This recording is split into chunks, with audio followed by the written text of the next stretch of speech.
Mis amados hermanos, buenos días, el Señor les bendiga. Nuevamente vamos a la palabra de nuestro Dios. Vamos a Génesis capítulo 46. Vamos a ver allí la vida de Jacob. No sin antes pensar en algo que nos hace reflexionar la Escritura en torno a cuando no sabemos qué ocurre un poco más adelante de lo que nuestros ojos pueden ver, de lo que nuestra mente puede visualizar, y nos centramos solamente en lo que tenemos por delante. El patriarca Jacob pensó que su hijo José estaba muerto, que ya no le vería más, que terminaría los años de su vida en esa tierra de Canaán, en medio del hambre, en medio de la situación extrema, difícil que se presentaba. Muchas veces olvidamos las promesas que nos acompañan, aquellas promesas que Dios hizo a nuestros padres, aquellas oraciones que fueron elevadas al cielo, que fueron escuchadas por el Señor, y que en esa miopía de nuestra razón de vivir no podemos ver más allá. El patriarca Jacob pensó que su hijo José estaba muerto, que jamás sus ojos volverían a verle. Su otro hijo Benjamín creciendo al lado de los hijos de sus esposas. Los hermanos de José, por otro lado, pensando que su hermano había partido, no supieron más de su vida, de su destino, qué fue de él.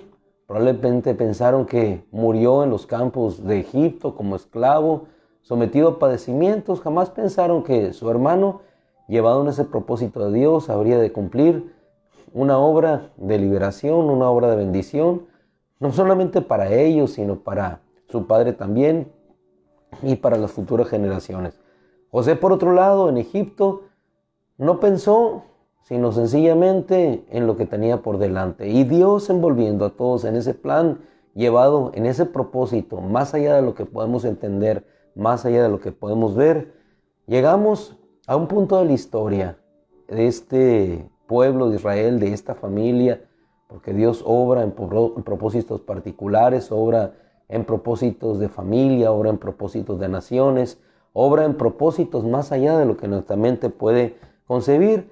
Encontramos que una vez hecha la declaración de José, entendiendo él y entendiendo sus hermanos que no fueron ellos, ni fue el destino, como en ocasiones se dice, no fue el destino, fue la suerte, no, es el Dios soberano que tiene control de cada situación de nuestra vida, que controla acontecimientos, que mueve circunstancias. Cuando el hombre decide hacer algo, él mueve un punto en la historia, en el hito de todos los acontecimientos que han de acontecer, vaya la redundancia, y entonces se efectúa ese plan maravilloso. Génesis capítulo 46 dice que habiendo sido enviada la comitiva de Faraón para hacer traer al padre de José, Jacob, hacia esta tierra, dice que partió Israel con todo lo que tenía y llegó a Beerseba y ofreció sacrificios al Dios de su padre Isaac. Partía de su tierra, iba a una tierra desconocida, a sus años, a su edad. ¿Qué le esperaba? Solamente la añoranza de poder ver a su hijo con vida, según la palabra que sus otros hijos le decían. Entonces él partió, ofreció sacrificios. Versículo 2, y Dios habló a Israel en una visión nocturna. Dios habló a Israel en una visión nocturna. ¿Por qué le habló? Probablemente el patriarca a su edad, con sus temores, en la inseguridad del futuro que le esperaba, surge una duda en su corazón. Y siempre cuando surge duda en nuestro corazón, le buscamos, ofrecemos sacrificios a Él. La respuesta de Dios viene a nuestra vida, de una manera o de otra. Pero siempre la respuesta de Dios llegará. En ocasiones la respuesta de Dios nos llega por medio de visión. En ocasiones la respuesta de Dios llega a través de una voz audible. Llega a través del entendimiento de una circunstancia, como el caso de Moisés, que tuvo que huir a la tierra de Egipto. Llega a través de una señal, como llegó en el caso del mayordomo de Eliezer, el mayordomo de Abraham, que pidió al Señor una señal y aquella señal se le concedió exactamente como él había solicitado delante del Dios de Abraham. De alguna u otra manera, pero siempre Dios nos hace entender, saber, conocer su voz, e ir entendiendo cada vez el propósito en el cual nos desenvolvemos. Entonces dice el Señor en la escritura que le habló a Jacob en visión nocturna, le dijo: Jacob, Jacob, 2 veces, Jacob, Jacob. Cuando nosotros se nos habla por segunda vez, es ya sea en un tono de que pongamos atención o dependiendo del tono, de la intensidad de la expresión, es tranquilízate, Jacob, Jacob, tranquilízate, entra en calma. Y aquí, en el implícito de la respuesta de Dios, entendemos también la situación en el corazón de Jacob. Él le dice: heme aquí, cuando responde. Y el Señor le dice: yo soy Dios. Yo soy Dios. ¿Qué significa yo soy Dios? Yo puedo hacer todas las cosas. Yo puedo mover todas las circunstancias. Entiende que aun cuando estabas en el vientre de tu madre, cuando había mellizos en su seno, yo te escogí desde antes. En pocas palabras, nosotros es una historia que ya conocemos por anticipado. Él no, él la estaba viviendo. Y así en nuestra vida. Dios tiene una historia para cada uno de nosotros. Y nosotros pensamos que nuestra historia se va desarrollando en nuestros términos. Él ya la conoce. Él ya la conoce. Por eso, quien actúa en la seguridad de lo que Dios ha escrito acerca de nosotros, puede caminar en toda confianza y en toda seguridad, sabiendo que Él es Dios. Yo soy Dios, Jacob, el Dios de tu padre. Y posteriormente agrega: no temas descender a Egipto. De aquí inferimos nosotros que él estaba con dudas, con temores. Descender a Egipto, una nueva vida, su familia, 70 almas llegaron allá. ¿Quién habría de pensar que de 70 habría de salir una gran nación? De lo pequeño se multiplica. Y ese principio lo encontramos en toda la Biblia. Algo pequeño que Dios hace grande. Una pequeña canasta de peces, 5 peces, 2 pescados, y sin embargo se alimenta una multitud. 70 almas, le dice el Señor: no temas descender a Egipto, porque allí te haré una gran nación. Le habla acerca de su futuro. No temas.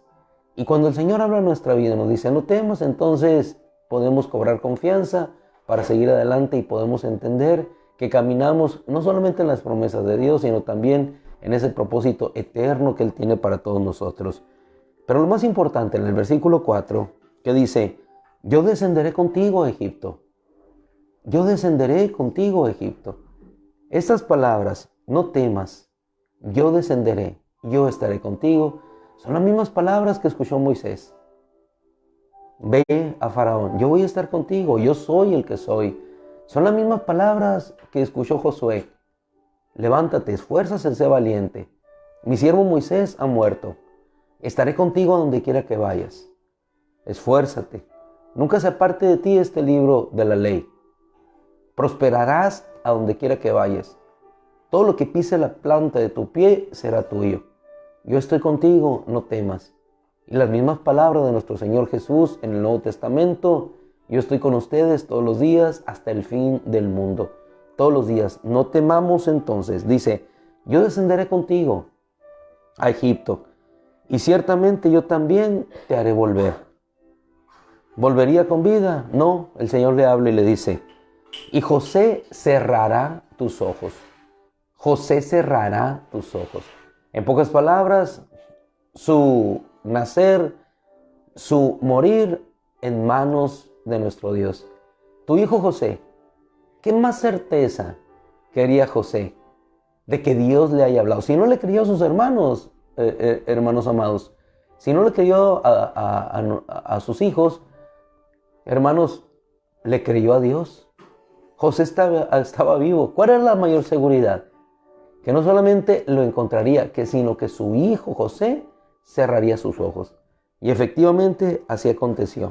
Cuando llegó a aquel lugar de la tierra de Egipto, pudo encontrarse con su hijo.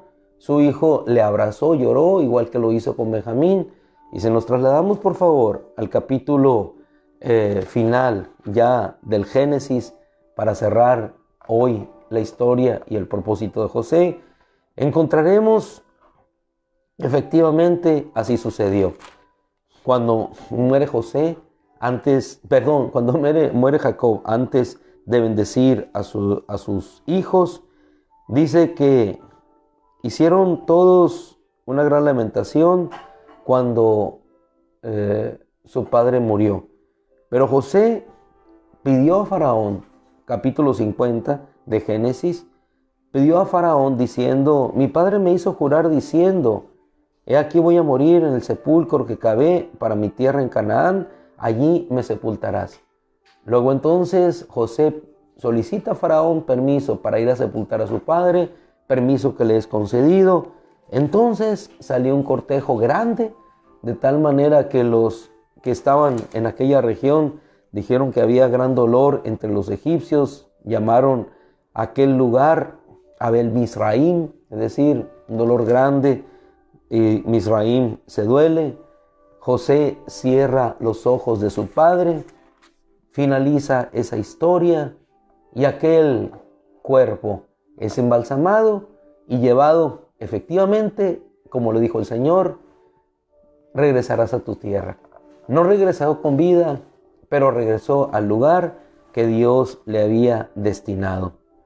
Poco después, los hermanos, temiendo que muerto su padre, José les habría de hacer algún mal, ellos le mandan decir que su padre Jacob había dicho: José, te ruego que perdones la maldad de tus hermanos y el pecado, porque ellos te trataron mal. José lloró, manda llamar a sus hermanos, no sin antes ellos postrarse delante de él, reconociendo que aquella visión que había sido dada por Dios efectivamente era una y totalmente una realidad.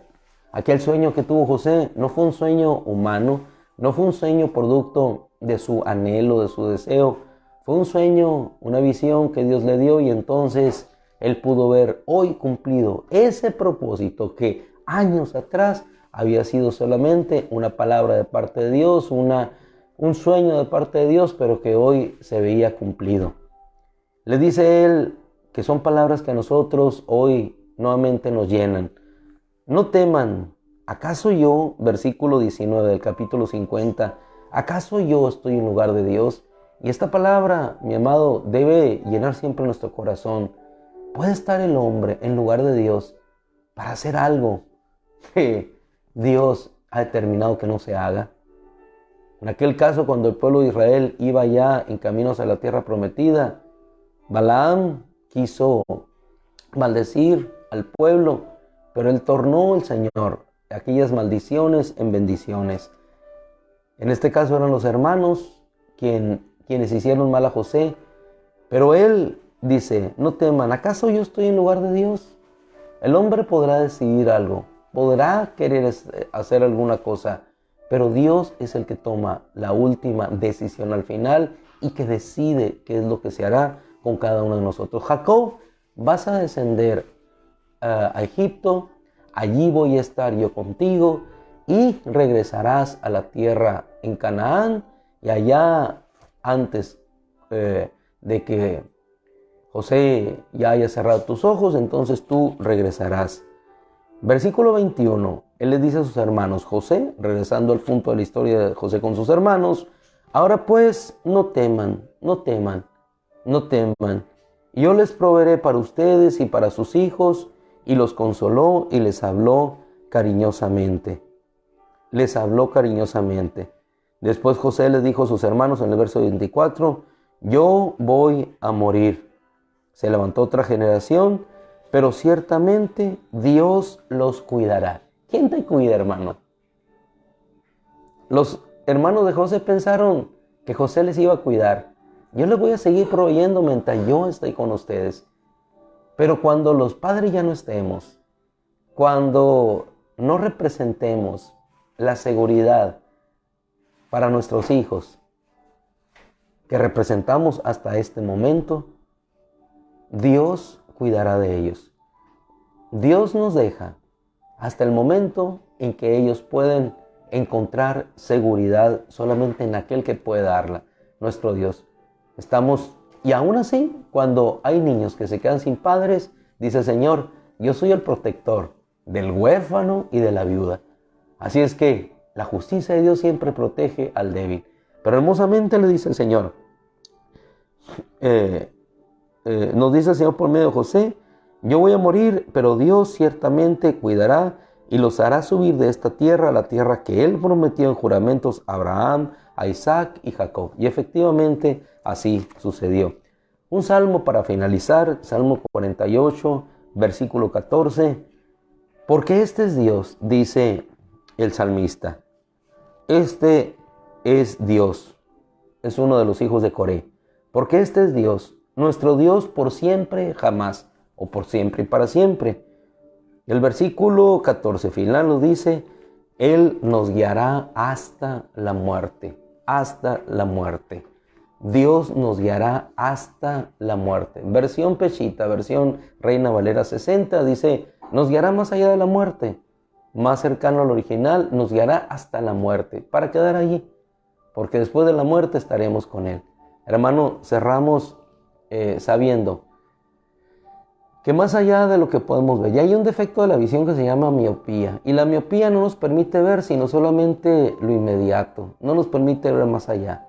Pero cuando Dios nos hace ver y sana nuestra vista, podemos ver claro el propósito. Así es que, aunque nuestros ojos puedan ver en ese defecto de miopía solamente a lo que está hacia adelante, más allá hay un propósito de Dios que se está cumpliendo. Cada cosa en el universo cumple su lugar y su propósito. Plutón fue quitado como planeta del sistema solar, sin embargo, algún propósito cumple ese pequeño planeta alejado del nuestro. Igual que el apéndice, un miembro que se encuentra en nuestro cuerpo, que hasta ahorita no se encuentra en ninguna función efectiva o conocida hasta el momento. Sin embargo, aunque no sepamos por qué está el apéndice allí, aunque no sepamos o conozcamos su función, alguna función ha de tener que no se nos ha revelado. ¿Por qué no se nos revela? Por la miopía del conocimiento humano, que un miembro tan pequeño como el apéndice, el hombre con toda su ciencia y su conocimiento, todavía no puede saber para qué es. Incógnitas que Dios nos ha dejado para que solamente confiemos y caminemos. Pero eso sí, cuando se contamina puede ocasionar hasta la muerte. No hay miembro grande, no hay miembro pequeño, no hay propósito pequeño, no hay propósito grande, sino sencillamente el propósito de Dios. Por pequeño, por grande que parezca, es el propósito de Dios y lo encontraremos siempre en Él. Finalizamos en esta semana dando gracias a Dios porque caminando en ese propósito de nuestro Dios, seguimos y avanzando, confiando, no temiendo, sabiendo que Él nos guiará hasta la muerte, o tomando la versión de nuestro hermano Casiodoro, ya en la eternidad, Él sí puede decir, Dios me guiará más allá de la muerte. Gracias, Padre, te bendecimos, te adoramos, damos gracias por tu bendición. Encomendados a ti, Señor, salimos en plena confianza, sabiendo que guiados en tu propósito eterno, vamos cada uno de nosotros. Gracias, Padre, te bendecimos en el nombre de Cristo. En ese nombre que elevamos siempre nuestra oración, en ese nombre que nos da la oportunidad de bendecirte, Señor, con todo nuestro corazón, en ese nombre que nos da la oportunidad de elevar nuestras bendiciones hacia el cielo, decir nuestras alabanzas, nuestros eulogios, como viene el original eulogeo, bendiciones a Dios. Gracias, Padre. Amén. Mis amados hermanos, y yo igualmente les bendigo y cada uno de nosotros nos bendecimos. Hermoso, feliz fin de semana. Cuidémonos mucho, el frío está fuerte y como decía el pastor Germán, aquella anécdota, deja tú lo frío, lo gélido, que viene a ser la misma cosa. El Señor les bendiga, un abrazo caluroso, fuerte, un abrazo a la distancia. Dios les guarde.